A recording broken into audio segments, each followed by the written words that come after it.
श्री कृष्ण कहते हैं, हे पार्थ, जो मनुष्य सुख और दुख में एक समान रहता है, जो इन दोनों को एक जैसा देखता है, वही आत्मज्ञानी होता है। क्योंकि यह संसार परिवर्तनशील है। जो आज है वह कल नहीं रहेगा।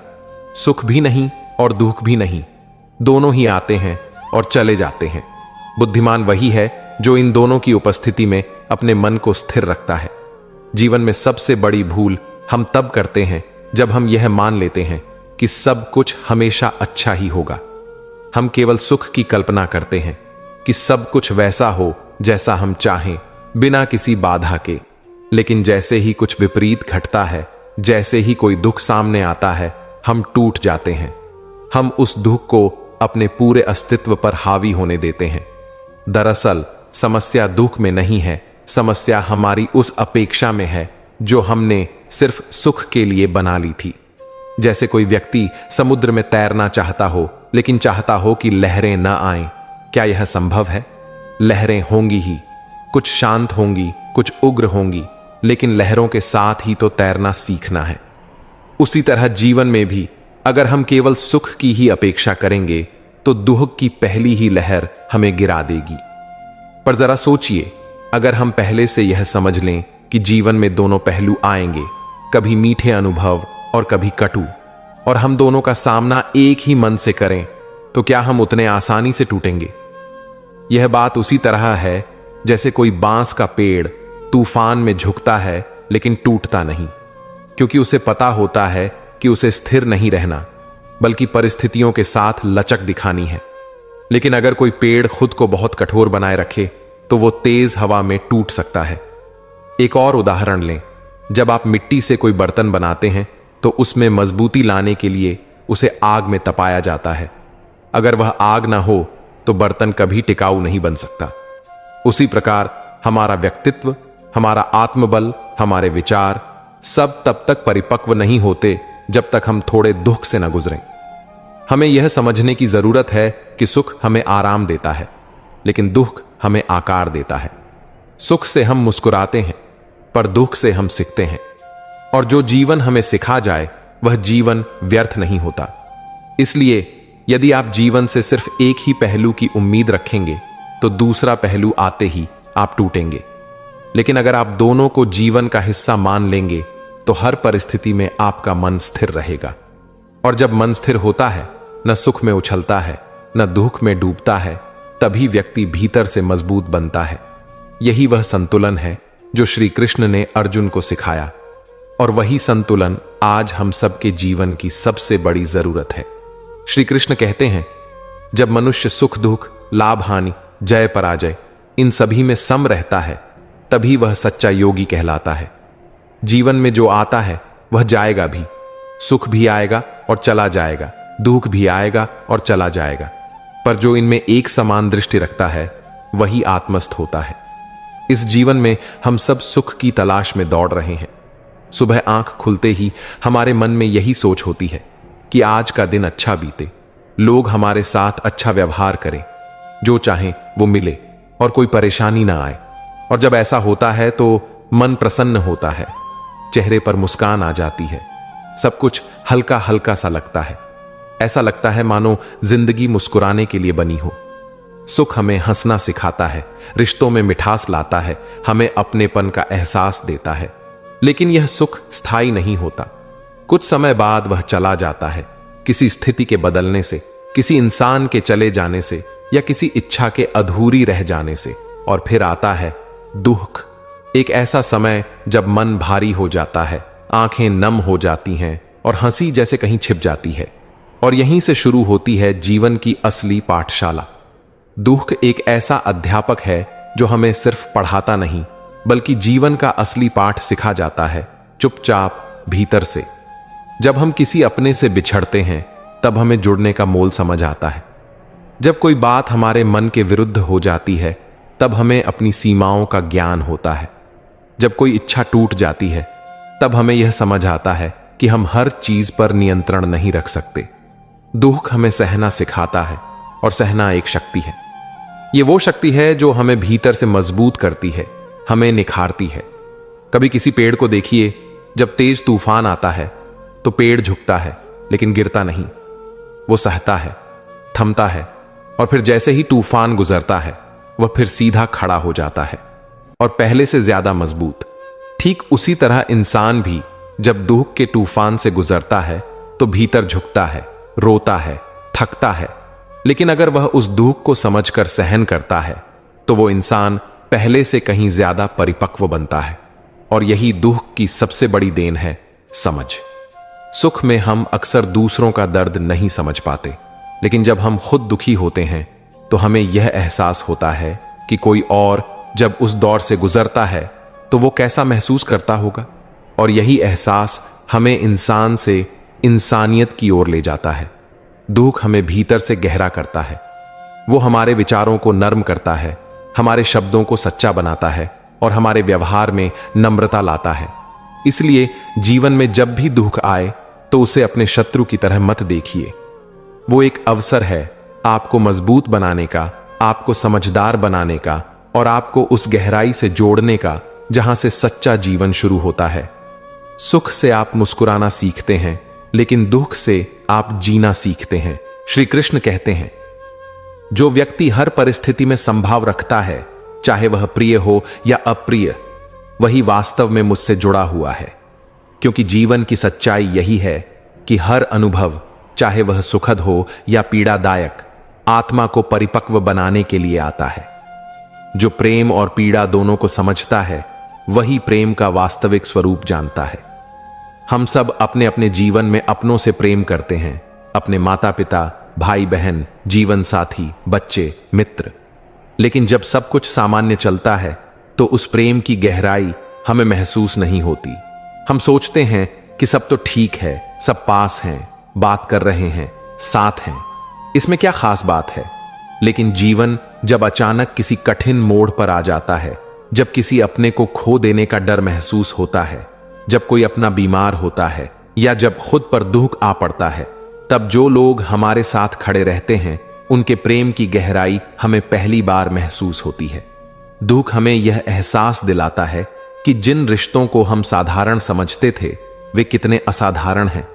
जब आप जीवन में गिरते हैं और कोई बिना कहे हाथ थामता है, वो प्रेम, वो साथ, वो नजर का विश्वास, वो सब बातें उस समय शब्दों से परे होती हैं। वो छोटी छोटी बातें जो पहले कभी विशेष नहीं लगी, जैसे मां का सिर पर हाथ रखना, पिता का चुपचाप चिंता करना, दोस्त का देर रात तक जागना, वो सब दुख में आकर अनमोल लगने लगती है। जब जीवन अच्छा चलता है तब हमें लगता है कि हम सब कुछ खुद ही कर सकते हैं, हम मजबूत हैं, स्वतंत्र हैं, किसी के सहारे की जरूरत नहीं।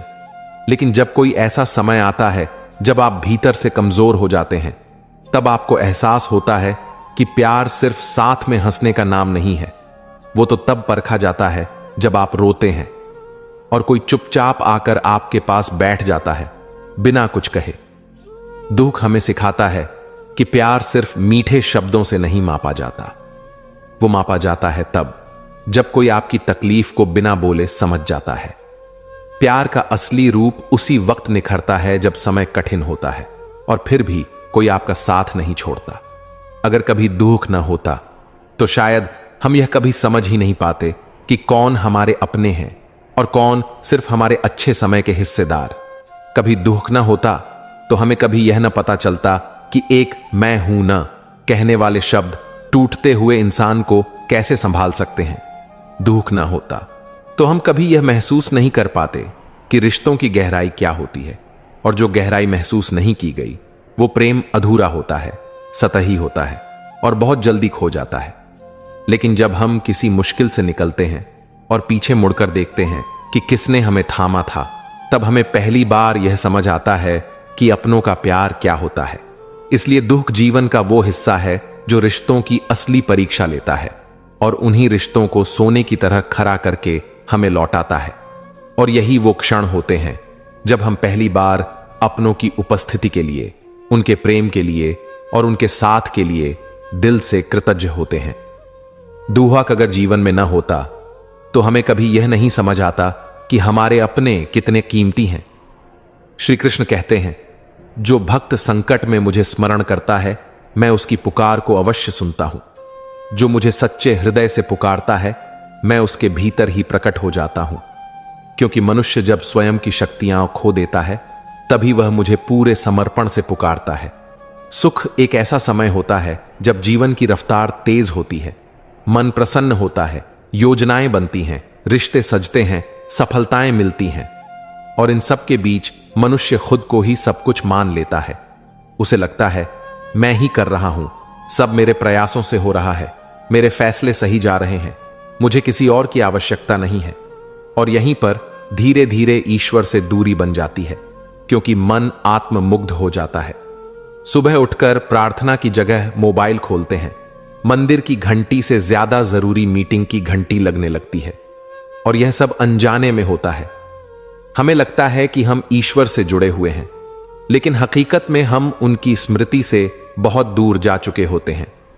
पर जैसे ही जीवन का कोई पहिया अटकता है, कोई नुकसान होता है, कोई अपनों से बिछड़ता है, स्वास्थ्य बिगड़ता है, या जब कोई इच्छा पूरी नहीं होती, उसी क्षण सबसे पहला नाम हमारे होंठों पर आता है, हे भगवान। आपने देखा होगा, जब सब कुछ अच्छा चल रहा होता है तो लोग भगवान के मंदिर से भी जल्दी निकल जाते हैं, लेकिन जब कोई परेशानी आती है तो वही लोग देर देर तक आंखें बंद करके बैठे रहते हैं, कुछ शब्दों में नहीं बोलते, बस चुपचाप दिल से कहते हैं, बस अब तू ही है। इसका कारण क्या है? क्योंकि दुख हमारे भीतर छुपे अहंकार को तोड़ता है। वो हमें दिखाता है कि हम कितने भी सक्षम हो, लेकिन हर चीज पर हमारा वश नहीं है। वो याद दिलाता है कि हमारे जीवन की डोर किसी और के हाथ में है, और वही डोर थामने वाला हमारा ईश्वर है। सुख में हम उस डोर को भूल जाते हैं, पर दुख में वह डोर हमारी पकड़ में नहीं रहती, और तब हम ऊपर की ओर देखना शुरू करते हैं। जैसे किसी गहरे कुएं में गिरा व्यक्ति आसमान की ओर देखता है, वैसे ही दुख में डूबा हुआ मनुष्य ईश्वर की ओर लौटता है। ईश्वर को याद करने का सबसे सच्चा रूप तभी आता है जब हम भीतर से टूटते हैं, क्योंकि उस समय हमारी प्रार्थना बनावटी नहीं होती। वो एक पुकार होती है, एक कराह होती है, एक सच्ची आवाज होती है जो कहती है, मैं हार गया हूं, अब तू ही संभाल। यही वजह है कि बहुत से लोग जब जीवन के कठिन समय से गुजरते हैं तभी उनका अध्यात्म से जुड़ाव शुरू होता है। कई बार लोग कहते हैं, दुख ने मुझे ईश्वर से मिलाया, और यह बात झूठ नहीं है। अगर जीवन में केवल सुख ही होता तो हम खुद को ही सब कुछ मान लेते, और ईश्वर हमारे जीवन का सिर्फ एक विचार बनकर रह जाता। लेकिन दुख उसे एक विचार से बदलकर आस्था बना देता है। दुख ईश्वर को हमारी जुबान से उतार कर हमारे दिल में बिठा देता है। इसलिए कभी कभी जो दुख हमें तोड़ता है वही हमारे भीतर ईश्वर को गहराई से उतार देता है। और जब कोई मन सच्चे हृदय से ईश्वर को पुकारता है तो वह मौन में भी सुन लिया जाता है। यही वह शक्ति है जो हमें मुश्किल समय में अकेला नहीं गिरने देती, और यही वह अनुभव है जो जीवन भर हमें याद रह जाता है। कुछ रिश्ते जीवन में सिर्फ इसलिए आते हैं ताकि हम यह समझ सकें कि हर साथ हमेशा के लिए नहीं होता, और हर विदाई का मतलब टूट जाना नहीं, बल्कि आगे बढ़ने की एक खामोश शुरुआत होती है। कभी ऐसा भी समय आता है जब हम खुद से दूर हो जाते हैं। बाहर सब कुछ चलता रहता है, लेकिन भीतर सब थम सा जाता है, और तभी हमें अपने होने की सबसे गहरी पुकार सुनाई देती है। जब दुनिया आपकी खामोशी को ना समझी समझने लगे, तब वक्त होता है अपने मौन को ताकत में बदलने का, क्योंकि हर जवाब शोर में नहीं होता, कुछ उत्तर सिर्फ आत्मा के स्तर पर मिलते हैं। हर इंसान के जीवन में एक ऐसा मोड़ जरूर आता है जहां वह ठहर कर देखता है कि किसे थामना है और किसे छोड़ देना है, और यह निर्णय ही उसके भीतर एक नई यात्रा को जन्म देता है। बचपन की वो बेफिक्री आज की उलझनों में कहीं खो गई है, लेकिन जब हम थक जाते हैं तो वही पुराने दिन हमें बुलाते हैं, और एहसास होता है कि असली सुख कभी चीजों में नहीं था, बल्कि उन पलों में था जो हमने बिना सोचे जिए थे। कभी कभी हमें सिर्फ एक ऐसा इंसान चाहिए होता है जो बिना कुछ कहे हमारी आंखों में छुपे सवालों को पढ़ सके, लेकिन जब वो भी ना मिले तब हम खुद से बात करना सीख जाते हैं। जब कोई अपना हमें समझे बिना दूर चला जाता है तो हम चुप तो हो जाते हैं, मगर उस चुप्पी में एक आवाज गूंजती रहती है, क्या मैं इतना बुरा था कि मुझे सुना भी ना गया? कुछ फैसले हम मजबूरी में नहीं बल्कि आत्मसम्मान में लेते हैं। और वो फैसले भले ही लोगों को कठोर लगें, लेकिन वही हमारे अंदर के टूटी हुई आत्मा को जोड़ने का काम करते हैं। कभी किसी के लिए इतना मत बदलो कि बाद में खुद को पहचानना मुश्किल हो जाए, क्योंकि जो प्रेम हमें बदल कर देखना चाहता है वह हमें कभी समझ ही नहीं पाया। हर रात जब हम थक कर बिस्तर पर गिरते हैं, तब सिर्फ शरीर नहीं, दिल और दिमाग भी थक चुके होते हैं। और वहीं से शुरू होता है उन अनकहे सपनों का संघर्ष जो हम सिर्फ खुद से कहते हैं। बहुत बार हम इस डर में जीते हैं कि क्या होगा अगर सब कुछ खो गया, लेकिन सच ये है कि जो खो जाता है वो रास्ता बनाता है उस चीज के लिए जो आने वाली है। जो लोग हमारी जिंदगी में देर से आते हैं, कई बार वही हमें सबसे जल्दी समझ लेते हैं, शायद इसलिए कि वे हमें बिना अतीत देखे आज के रूप में स्वीकार करते हैं। हर इंसान अपने भीतर एक छोटा बच्चा लेकर चलता है, जो अब भी किसी की गोद में सिर रखकर रोना चाहता है, लेकिन दुनिया के डर से बस मुस्कुराता रहता है। हम जब खुद को सबसे ज्यादा टूटता हुआ महसूस करते हैं, वहीं से जन्म लेता है वो मजबूत स्वरूप जो फिर कभी किसी के सामने झुकता नहीं। कभी अपने आप को माफ करके देखिए, जितनी राहत उस क्षण में मिलेगी उतनी शायद पूरी दुनिया से माफी मांगने में भी ना मिले। बहुत से ख्वाब हम इसलिए अधूरे छोड़ देते हैं क्योंकि हम सोचते हैं कि अभी सही समय नहीं आया, लेकिन सच्चाई